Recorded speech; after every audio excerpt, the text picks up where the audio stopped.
Welcome back to the Bears Cave. This is Tom, and I'm here with my co-host Sam. Sam, give us a word.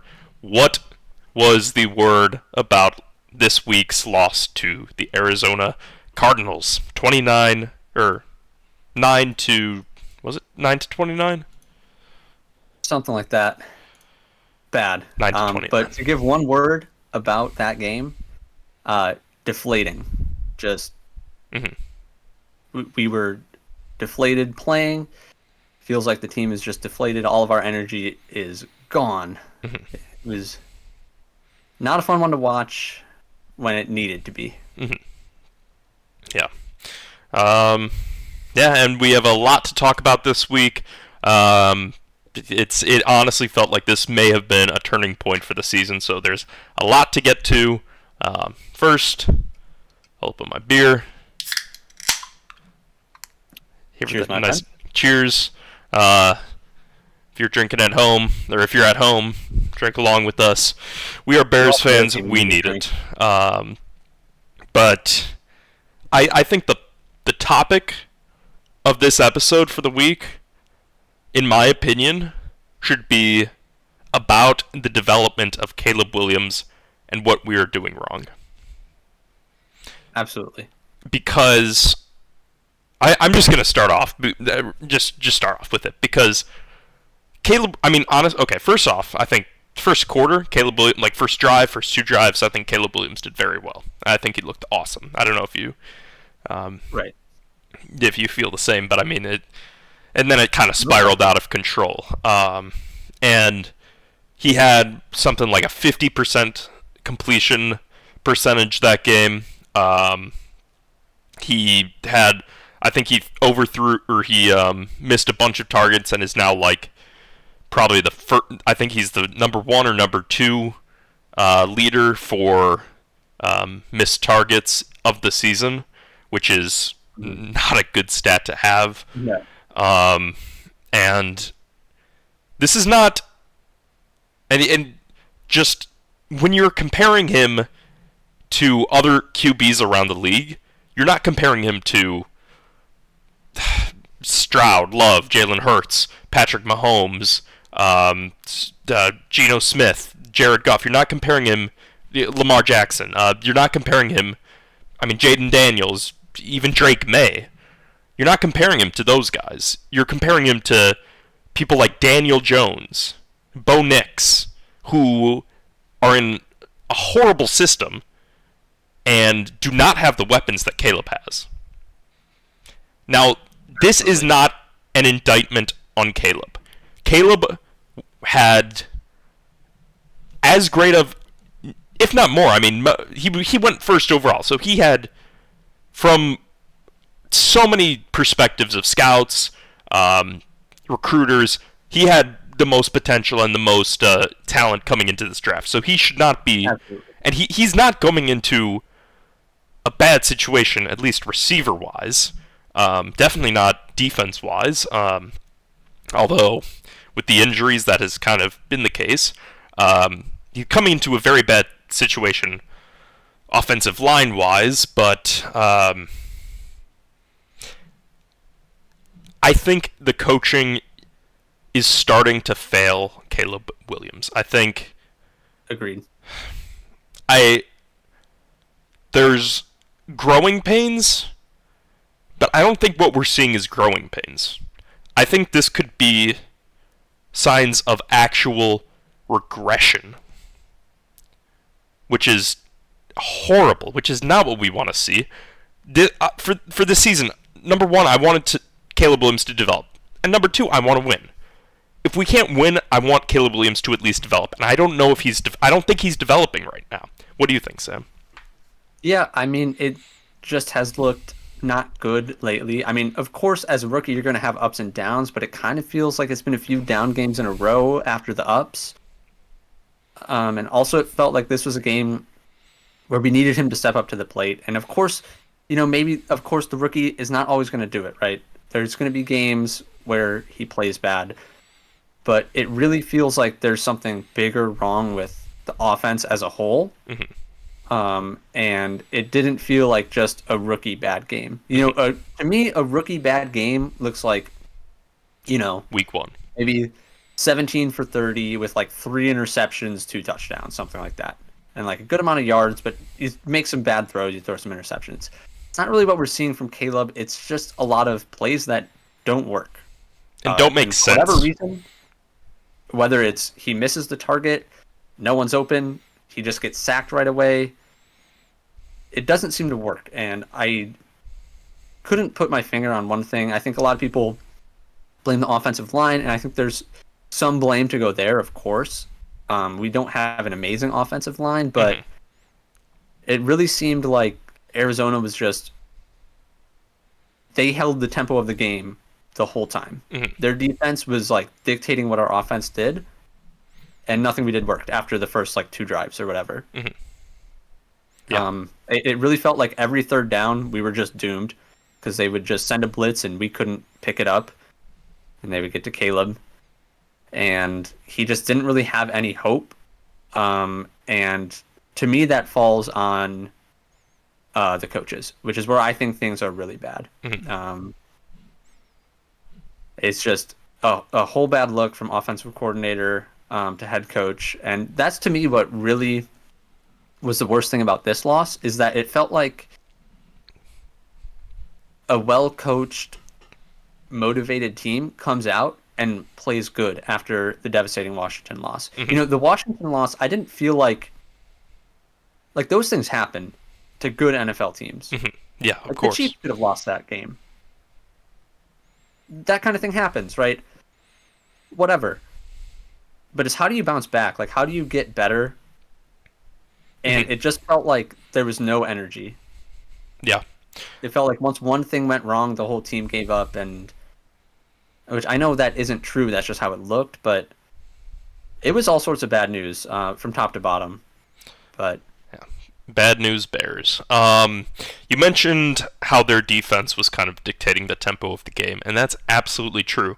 But what's very unsettling about that is the Cardinals' defense is horrendous. They are coming into this game with the bottom 5 in nearly every single defensive category. right. I think they had 6 total sacks in the 5 games before this, and they had 6 sacks in the game on Sunday, which is insane. It's insane. And it's not like their defense just suddenly got a lot better. It's not. Now, our offensive line did, objectively get a lot worse. We had injuries.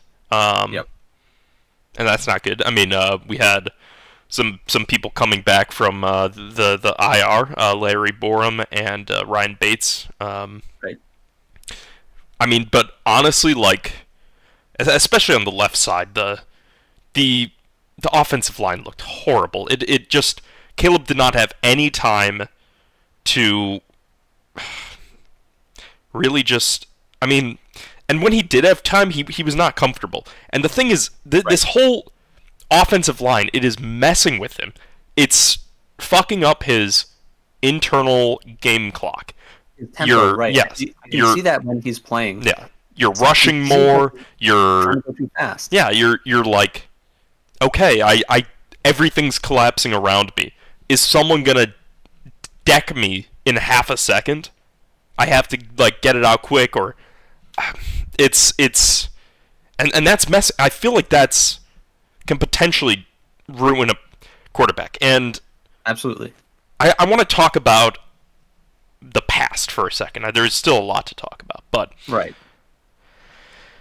Mitch Trubisky, Justin Fields, these guys were never going to be Patrick Mahomes. They were never going to be Lamar Jackson. They were never going to be superstar quarterbacks. Like, I mean, that's not a hot take. They went elsewhere, and they've been mostly backups. Right. But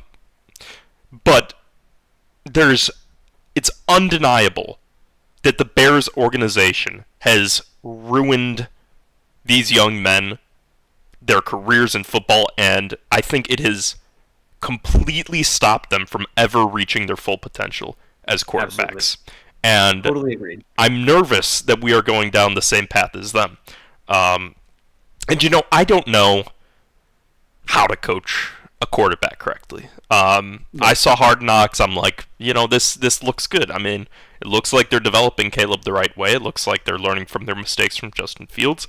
Obviously, I was wrong about that. I don't know how to correctly do it, but the there's a lot of teams that can do it very well. Um, Absolutely.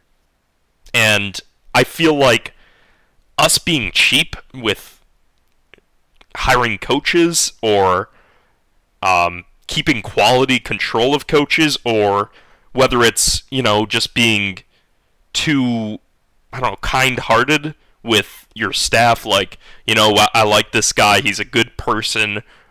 He cares about his players. I don't want to fire him.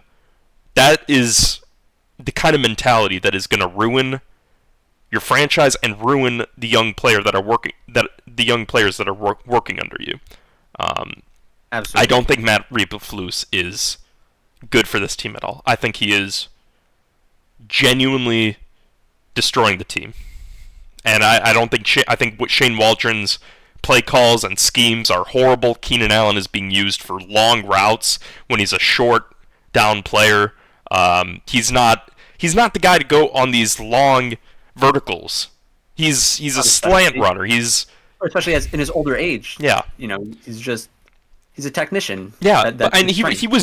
he was never like that either, and especially now that he's older. Um, but But that experience, should open up like, hey, I know how to route these young corners up mhm, in a 3rd and 6. Keenan Allen all day, right? yeah, But for a bomb, I not. That's where you want to go to DJ or Rome. yeah, I totally agree, and I think a lot of it is kind of building on top of that. Is I don't think they seem to be like using the players right. That seems like a lot of it to me. That's a big one. Is Cole Kmet seems whenever he gets a lot of targets, we win. Like, and that's not. I mean, I don't think I'm crazy saying that. And also, I've said it before on this podcast. A tight end is a rookie quarterback's best friend, right? hmm He's the biggest target. If you miss him by a little bit, he's still a big guy. He's the biggest yeah. receiver. He's still going to be able to catch it. Cole's massive. Yeah, like he's big. Like if you miss DJ Moore, he's just not as big. So like there's a smaller target, and he can come down with contested catches, hmm and he's proven that, and he's proven to be able to do all of that. And it just that was the biggest head scratcher to me is why aren't we using Cole Kmet? We spent like he's one of our premier players. Yes, yeah, absolutely. Like, we spent a high draft pick on him because he was good in college. He was good in high Right. school, and he's been good for us for so many years, and he's probably, I'd say, a top 10 tight end in the NFL. And Right. one target in the last 2 weeks for that kind of a player is unacceptable. I know your I offensive line is hurt. I totally know you need extra blockers. Cole Kmet is not that kind of a player. He's not.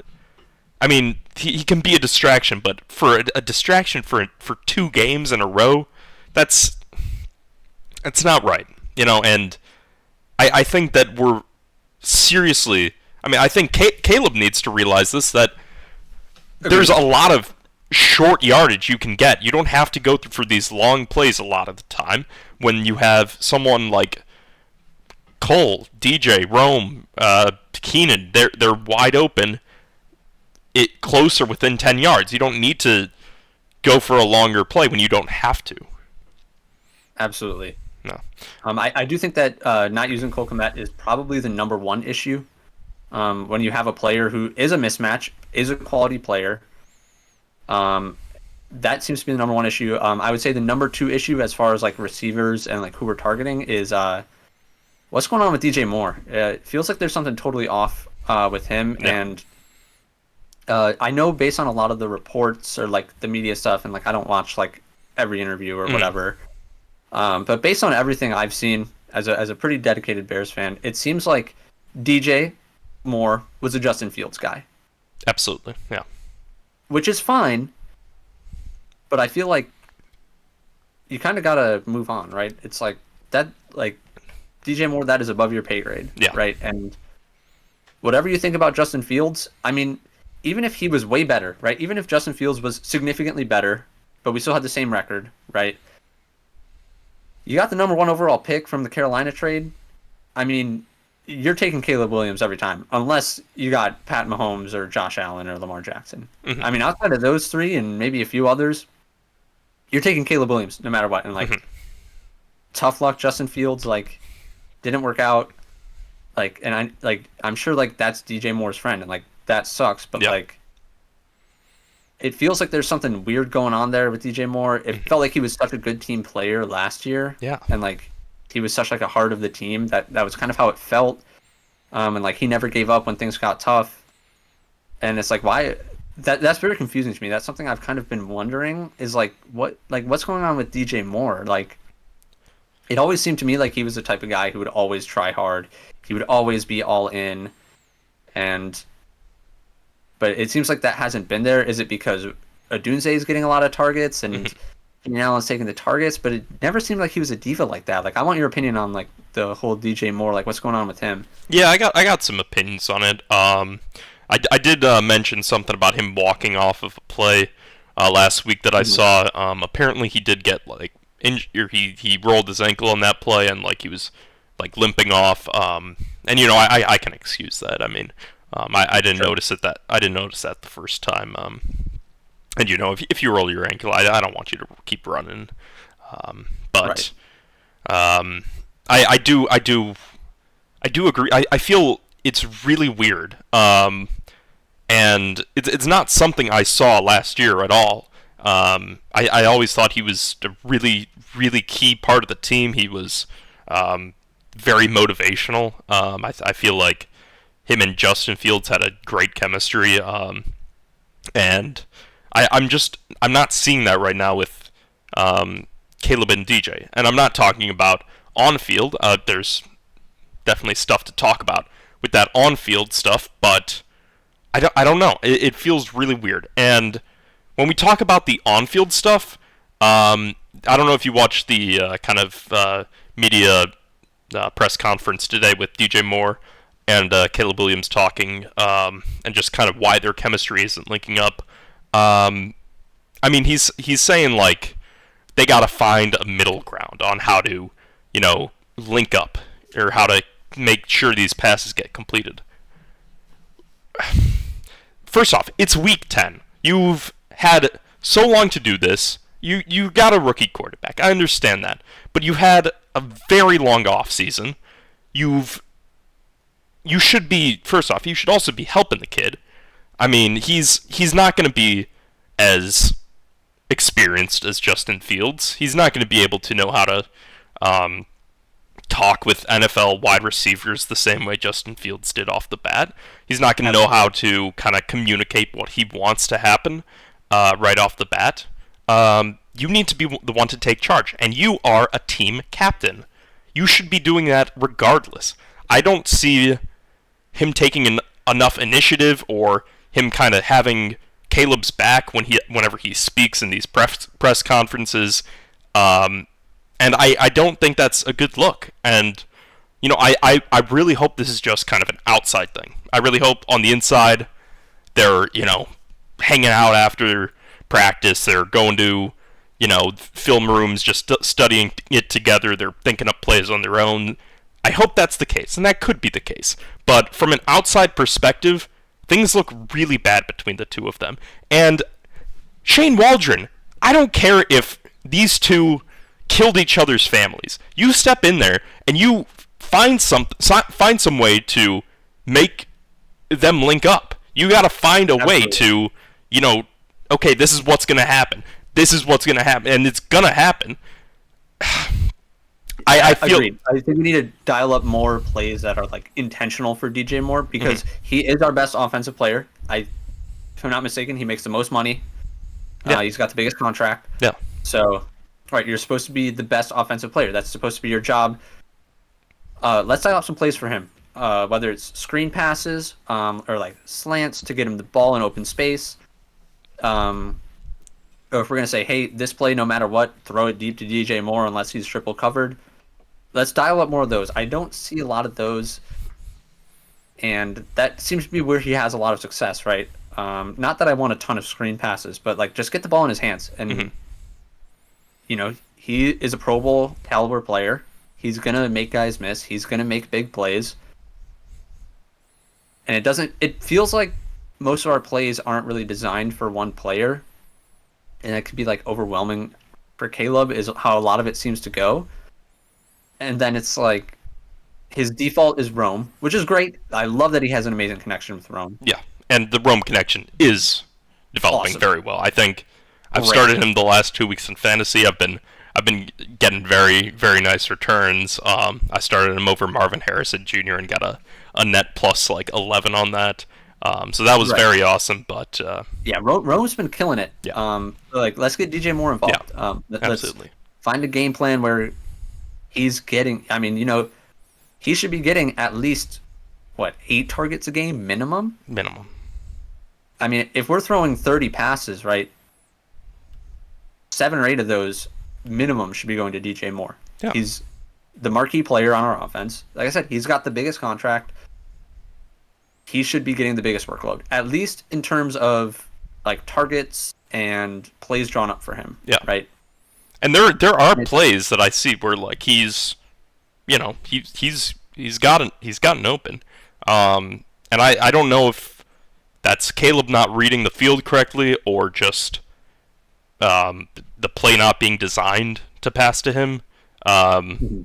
I don't know whether it's one or the other, but I think something's really got to change. And I I do feel that it will change. I still kind of I am pretty optimistic about that, especially in this upcoming game against the Patriots. I do feel like things are going to start clicking because it's so bad. I feel like, Can't and get much worse. yeah, I mean, something that I think Cole Kmet said is, victories mask a lot of mistakes. Absolutely. And when you're losing, you have to sit like I mean, obviously, even when you win, you're going to go to the film room, you're going to see what happens. But when you lose, you've got that like, it's it hits like you know something fucked up. Like, what could I have done differently? Yeah. You think that way more in a loss. Yeah, absolutely. Like, it obviously like against the Commanders, one play changed the game, but there were a lot of plays leading up to that if performed differently would have swayed the outcome of the game. So there's a lot to go over. When you win, I mean, things fucked up, but you still got it. And we have a lot of talent. Like this, I cannot overstate how talented our roster is. Komet, Agreed. Adunze, Moore, Caleb Williams, Keenan Allen. Like that's just the receiving core. Not to mention our guys on defense. And I mean DeAndre Swift, Roshan Johnson. I think they've really kind of become a good running back core.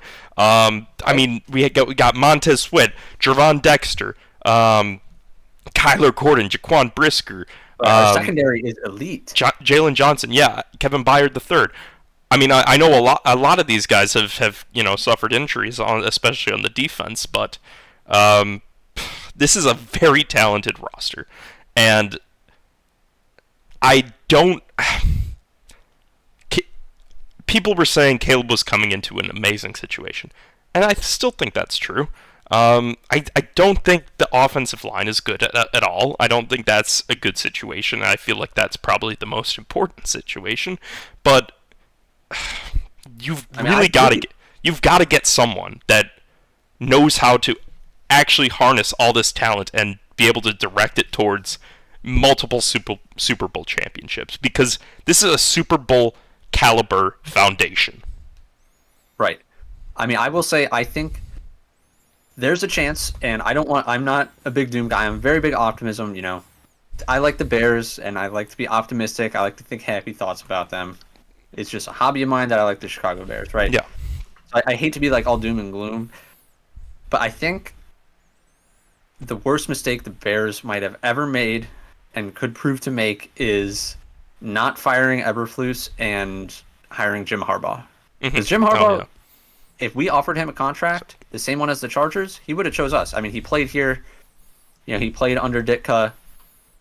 He was a Chicago Bear quarterback, Mhm. and he knows how much like it would mean and to work with Caleb. And he's a proven commodity. He's an amazing coach. Everyone knows that. He's going to do great things in LA with the Chargers. And I think not firing Eberflus and hiring Harbaugh is the biggest mistake the Bears have ever made. Yeah. Especially if we don't hire a good coach in the offseason. Yeah. I think, to me, it seems like there's two outcomes to this season. It's either we make the playoffs, in which case we're amazing for the rest of the season, because that means we're beating a bunch of good teams, Mhm. right? Or if we don't make the playoffs, I think Eberflus has to get fired. And that's kind of how I think it's going to shake out, because that would mean 3 seasons, no playoffs, not even sniffing it. And it just has to happen, which sucks for Caleb to have to learn a new playbook, but maybe he'll actually learn a good one this time, a good offensive system that works, because clearly none of this has. And again, I'm not trying to be too doom and gloom and hate on Eberflus and hate on Shane Waldron. Like, I'm not trying to hate on these guys. But it really hasn't worked. And it also felt like this loss was very much a coaching loss to the Cardinals. It felt like the coaches didn't have our guys ready mentally to bounce back from the tough loss. And I don't really see us being able to compete in our division with this coaching staff, or at least this mentality. I would say the mentality more so than the coaching staff, of letting the loss get to us, letting the brutal loss affect us the next week. And it affected everyone. It affected the offense, clearly. It affected the defense. That's the worst the defense has been maybe in 2 years. Yeah, and I mean, our defensive line was horrendous, and I mean, people were saying like, Montez Sweat, he doesn't have any sacks, or like he's got barely any sacks, not as much tackles. It was proven how vital he is to this defense by not being here last Sunday. He takes up so much attention, and it looked really bad. And we obviously just injuries fucked our team over. That's undeniable. But I mean, we still had like some good guys out there, and one of them, unfortunately, Andrew Billings. I don't know if you heard the news, but he is out with a season-ending injury. That's tough, because he's a great player. Yeah, he does his job amazing. Run stopper. That's definitely going to hurt our run defense, which was already really bad this game. And he's like a big key to that. Yeah. Big, eats up the blocks kind of guy. Doesn't get like thrown off his gap or anything. Awesome at what he does. That's definitely going to hurt our defense. And that's sad. And he just seems like a cool player. Like to be someone who kind of has a selfless job on the team like that to help everyone else out. Like, sucks to see like a guy like that go down. Yeah. Who does such an important role that is never going to show up on the stat sheet, and is never going to, sort of make the celebrity or like the fame as other positions. Great player. I saw that. That was really tough news to see, because like he seems like a great player. Seems like he's always having a good time. So that's tough to see. Yeah. It's not good. And Jaquan Brisker, he's still out. He's still out for this Sunday, and it's been 31 days since he's gotten the concussion. I know he's dying to get back out. I mean, I see him on Twitter just spamming tweets all the time about how much he wants to get back in there, but he's just not being able to pass concussion protocol, which means there's something wrong. Like, I mean, he's obviously. I mean, something must. I'm very worried. I'm very worried. Right. I feel feels like Brisker is like an emotional leader on the team, and the defense was flat, and that could be one of the reasons his tackling, I'm sure, was missed, and the energy he brings, I'm sure, was missed too. Yeah. Luckily, Kyler Gordon is limited in practice today, so I mean, hopefully we can get him back. He's also just a big like heart of the defense. So I mean, that'll hopefully energize us a bit if he gets back, and I think Montez Sweat will play again on Sunday. So I'm just really hopeful we can kind of get that defense up. But like you said about the outcome of the season, I hate to say this. I'm scared of winning. I am scared that our talent is gonna, you know, carry us through horrible, horrible coaching and bad development methods, and we are going to keep Eberflus for next year. I am scared that if we have like even an 8-9 record, that mediocrity will be like accepted. And I hate saying that because I want the Bears to win, but Right. I don't trust the the organization to do the right thing and realize, like, I mean, Eberflus should not have been kept through the season. He's not been good for us, and he was, for some reason, I bought into the hype of the beard, and I was like, yeah, he's gonna be different this year. He's not different.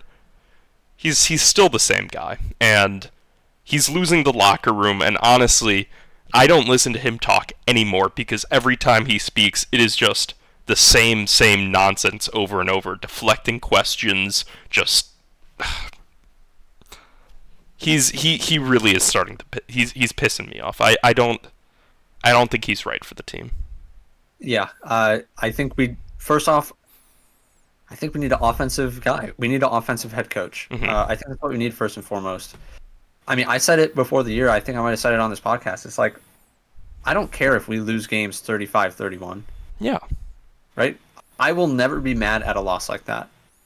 You know why? Because that means Caleb is throwing the ball good. That means the offense is working. And that's the one thing that we really need. Mm-hmm.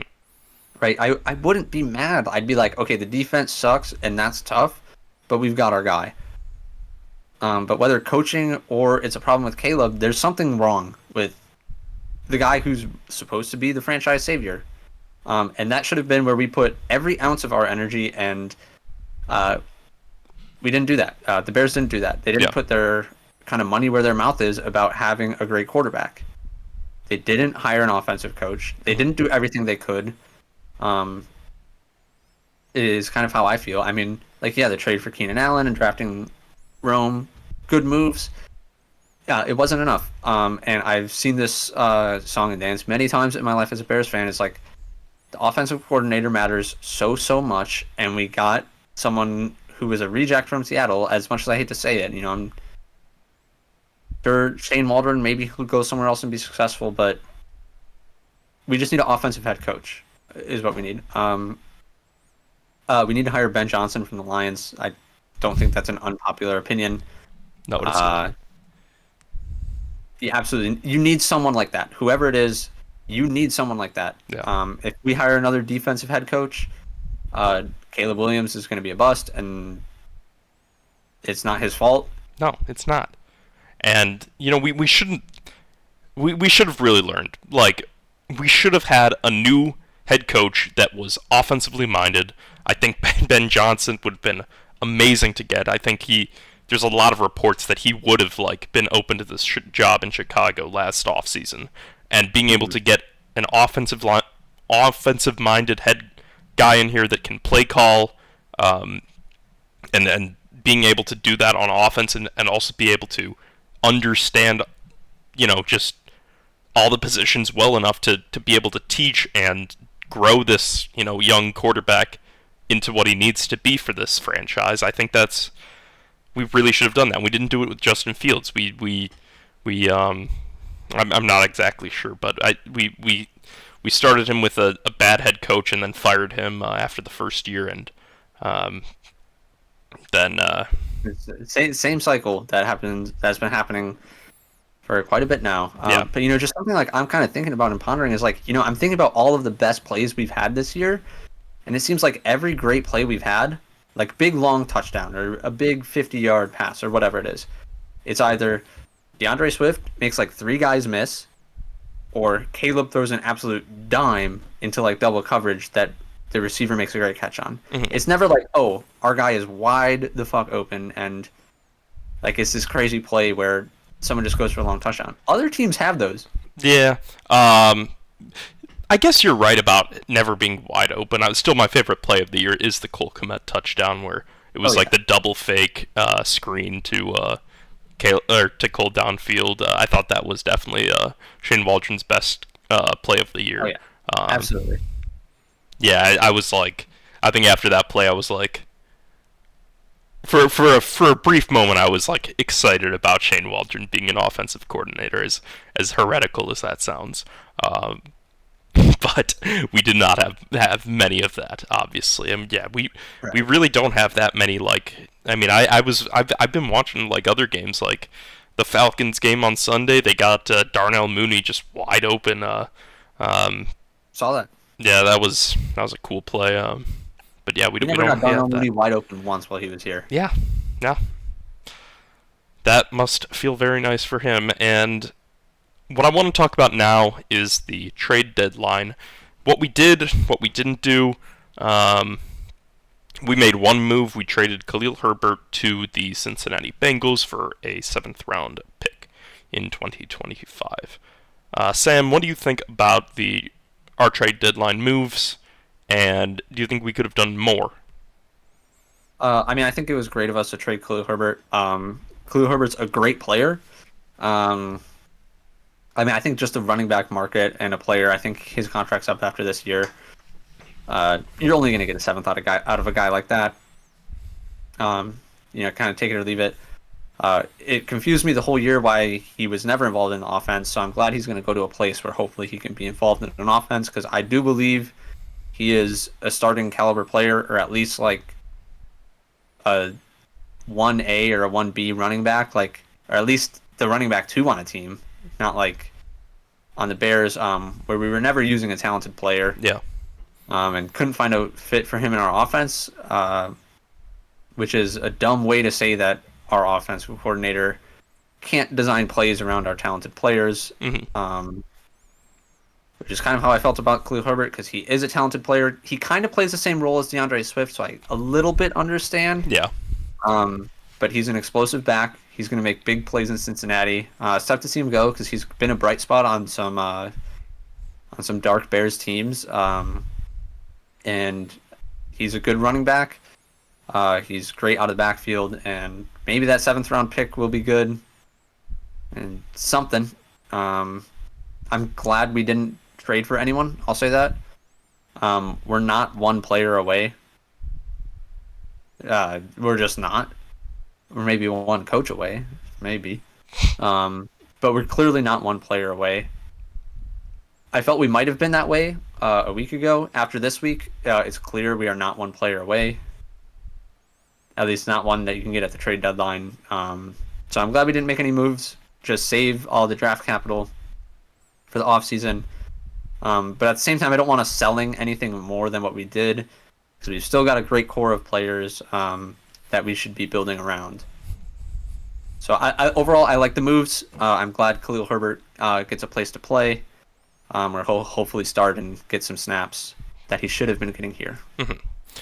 Yeah, I agree with you. I mean, I don't think like even for a rental, I feel like Khalil Herbert could have probably been at least a sixth round pick. I don't really know what draft capital the Cincinnati Bengals had, but I don't know. It's just tough to see him go for a seventh because I know he's going to kill it over in Cincinnati. And yeah, we Absolutely. just didn't have a spot for him on our offense, and it's good to have like a guy like that um, as a backup, and arguably like is him being a backup for this year, like just in case someone gets hurt, potentially more valuable than a seventh. Maybe I'm not sure about that. Yes. But I mean, I do like the guy, and it did feel bad just to have him sitting on the bench because I know he's better than that, but I don't think he's better than DeAndre Swift, and I don't think he's fulfills the same role as Roshan Johnson. So I am glad he's going to be able to get another chance, but I'm a bit disappointed by the return we got from him. But I disagree. I mean, I definitely actually felt that way, as the same as you. After it ended, I'm like, I'm obviously it's fun to see a big blockbuster trade on our end. I mean, Montez Sweat was very exciting, but you know, I believe like building for the future is best, and we're not gonna get anyone that's going to change the team that drastically. But I do feel different now. I think we're not one player away from winning, but I want to focus on now. I don't want to focus on winning right now. I want to focus on developing Caleb Williams. And if we have this, first off, injury decimated offensive line that, cannot give Caleb Williams the time to, first off, that endangers his health, which is horrible. We don't want him to get injured. We need at least an offensive line that doesn't give up more than 2 sacks a game, much less 6 or 7.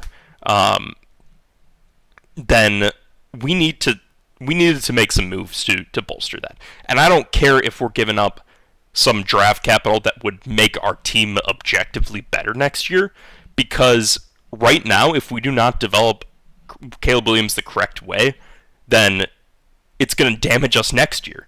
So even if we got a rental for this year, even if it doesn't help us make the playoffs, it would at least make Caleb Williams being able to get more comfortable in the pocket, being able to lower the chance of injury, and there were options available. I know Cam Robinson went to the Vikings for very cheap. I don't think he's, a star player by any means, but I think he's definitely better than some of the guys we have on our offensive line right now, or at least a backup. And we do have some flex players. The injuries we've had that matter. Yeah. I think there were some moves we could have made just to protect Caleb Williams more on the offensive line. And I know we're going to be drafting a lot of offensive linemen next year. I know we're going to be strengthening that a lot. And, potentially we're going to be a better team by talent next year, based on us not trading anything at the deadline. But I'm just really worried that the utter ineptitude of this offensive line is going to hinder Caleb's growth alongside the coaches.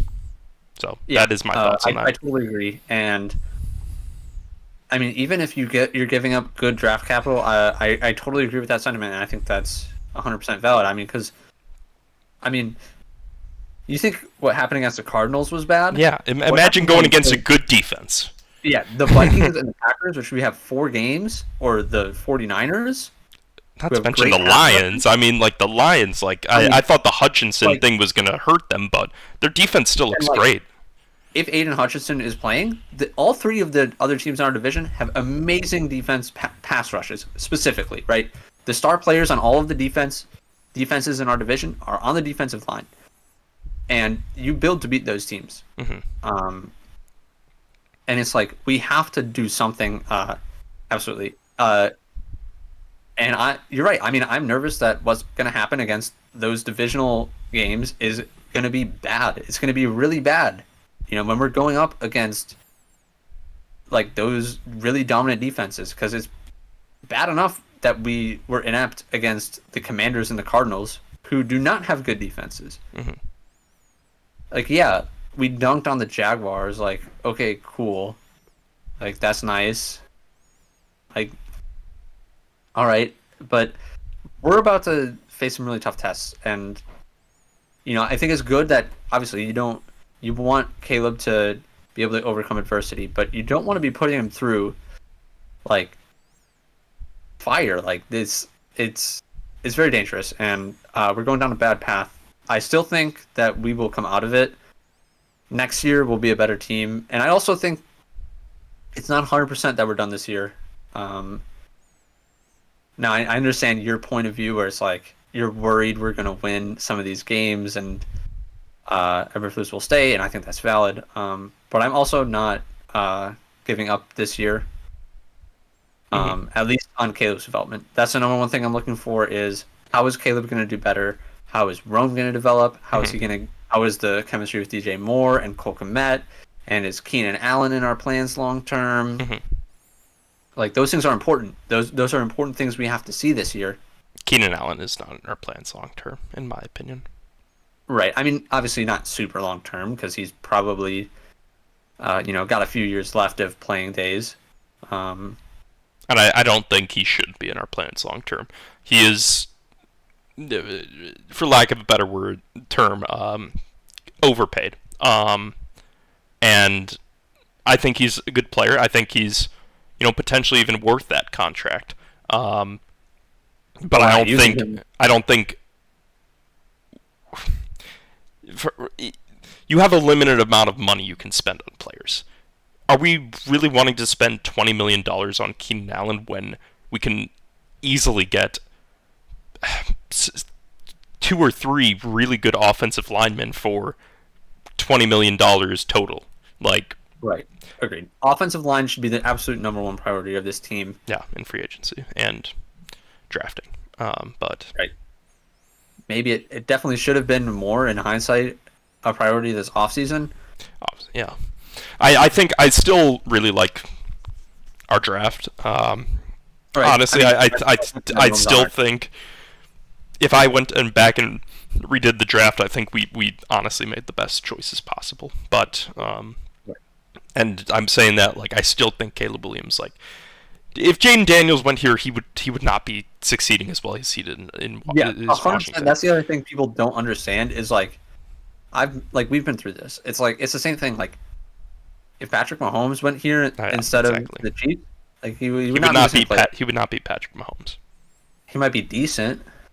Like obviously he's never was going to be bad. He All right, wouldn't be three-time Super Bowl champion. All that obviously. kind of stuff with us because we have a proven track record of proven quarterbacks. Yeah. And Caleb seems to be kind of able to fight through that a little bit. Oh yeah, he Which is. He has so a lot of mental toughness, and that yeah, is what we are. I'm very thankful for because, I mean, any other person who comes here would just be absolutely crushed by this pressure. Um, right. I mean, first off, the pressure of the city. Second off, Yeah, the lack of direction and guidance from um, your coaching staff. What it feels like. And I mean, obviously they're not letting him go on his own, but I think like kind of just not being able to correctly identify weaknesses in his game and being able to adjust to that and being able to point that out for him and being able to be harsh about it. Um, I think being too nice in football is a literal liability. So yeah, and I think Eberflus is a very nice guy. yeah. I can see where you're coming from on that, and just I feel like we're kind of wrapping up our thoughts. I want you to think this year so far, like what's our go-to play call? Like what's our signature play? It's like we don't have one. Like we don't have any like signature like good play calls. Like oh like 3rd and 5 need this. We're gonna do this to this guy, right? Other teams have that, right? Like the Commanders, they have this amazing screen pass game. Like whether it is the Vikings, they have their amazing play calls for Justin Jefferson, or the Packers, they've been running it everywhere with Josh Jacobs. That's just the teams I kind of know. Like we don't have a signature play. We don't have anything we do well.